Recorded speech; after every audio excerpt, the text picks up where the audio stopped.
भौतिकशास्त्रात न्यूटन सापडेल, तुम्हाला झोलॉजी मध्ये न्यूटन सापडेल, तुम्हाला हा येशू ख्रिस्ताचा जन्मदिवस मानला जातो.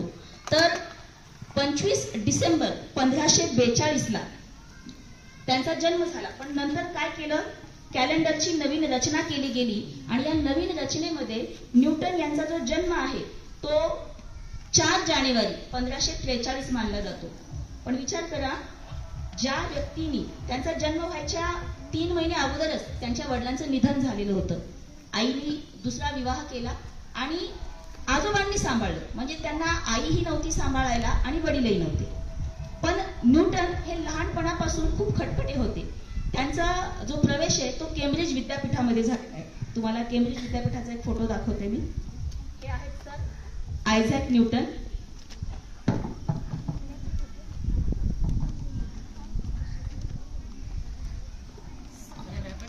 होऊन गेले. यांना या विद्यापीठामध्ये न्यूटन यांनी प्रवेश घेतला. पण ते ज्यावेळेस लहान होते ते ग्रामर स्कूलमध्ये शिकलेले, इंग्लिश ग्रामर स्कूलमध्ये. तर त्या लहानपणी त्यांनी पवनचक्कीचं मॉडेल बनवलं होतं. त्या काळात एक सूर्य घड्याळ बनवलं, म्हणजे दगडावर कोरून त्यांनी सूर्य घड्याळ बनवलं की ज्यावेळेस सूर्याचं ऊन जे पडतं त्याहून दिवसाचे प्रहर जसे आपण मोजायचो तसा वेळ मोजता येईल असं लहानपणी त्यांनी पवनचक्की आणि सूर्य घड्याळ बनवलं होतं. आता ह्या न्यूटन यांनी काय केलं बघा, मध्ये कोरोनाचा आजार पसरला होता बघा. मग आपण त्या शाळा चालू होत्या का? कुठं होतो आपण सगळे? आपापल्या घरी. तसंच त्या काळात असं झालं, 1562 साली प्लेगची साथ पसरली. प्लेगचा जो आजार होता तर त्या साथीमध्ये केम्ब्रिज विद्यापीठ बंद केलं गेलं. केम्ब्रिज विद्यापीठ बंद झालं. मग न्यूटन यांना स्वतःच्या घरी जावं लागलं. त्यांच्या घरी सफरचंदाची बाग होती आणि या सफरचंदाच्या बागेमध्ये ते विचार करीत बसलेले होते. तर त्यावेळेस त्यांच्या डोक्यात हा एक विचार आला. एक सफरचंद त्यांच्या डोक्यावर पडलं. बघा, आपण म्हणतो सफरचंद खाणं खूप चांगलं असतं, पण हे सफरचंद डोक्यात पडणं इतकं चांगलं असेल हे कोणालाच वाटलं नसेल. कारण विज्ञानाच्या दृष्टीने इतकी सुंदर घटना घडली. या व्यक्तीने एका नवीन शक्तीचा शोध लावला. आपण पण आपल्या डोक्यात पडलं तर आपण काय केलं असतं, घेऊन खायला सुरुवात केली असती.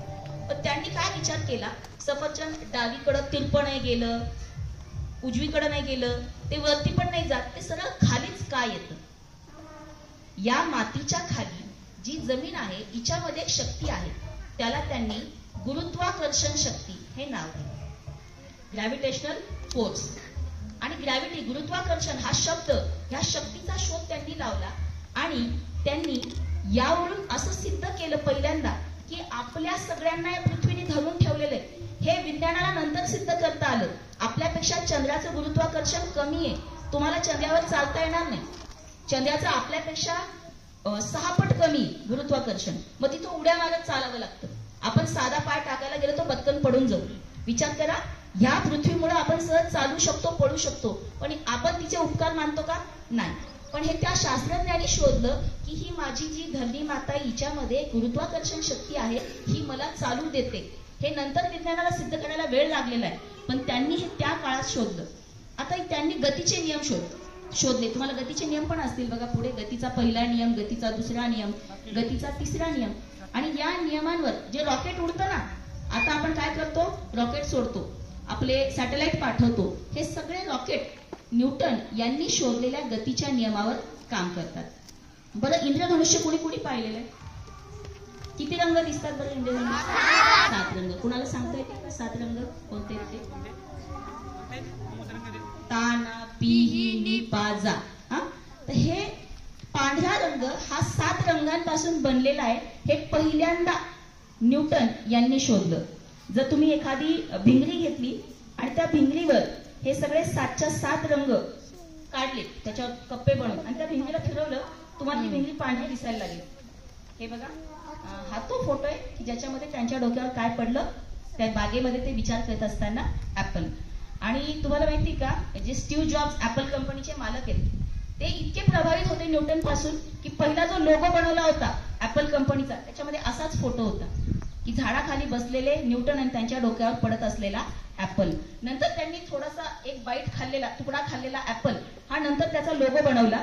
पण पहिल्यांदा न्यूटन यांना एक स्मरणार्थ त्यांनी तो फोटो त्याच्यासाठी बनवलेला होता. तर बघा, प्रकाश जर परावर्तित केला तर तो 7 रंगामध्ये विभाजित होतो आणि 7 रंगांपासून पुन्हा पांढरा आपला दिसणारा प्रकाश बनतो. हे त्यांनी शोधलेले. त्यांनी त्या काळात 2 पुस्तकं लिहिली. ऑप्टिक्स म्हणजे प्रकाशशास्त्रावर आधारित, आणि दुसरं होतं मॅथवर, गणितावर, प्रिन्सिपिया मॅथेमॅटिका. आजही त्यांच्या 5-6 पानांवर लोक PhD मिळवतात आणि त्यांनी एवढाले पुस्तकं त्या काळात लिहून ठेवलेले आहेत. म्हणजे त्यांचा जन्म कदा कधीचा आहे? 1542चा. त्या माणसाच्या ज्ञानावर आपण आज PhD मिळवतो काही पानांवर, तर त्यांना किती ज्ञान असेल. पुन्हा त्या काळात असं झालं, राणी ॲना हिने काय केलं, सोन्याची टाकसाळ होती, जे धातू नाणे पाडले जायचे तर ते अशुद्ध वाटत होते आणि त्या राणी ॲनानी तिथं त्यांना अर्थ खात्यामध्ये नियुक्ती केली.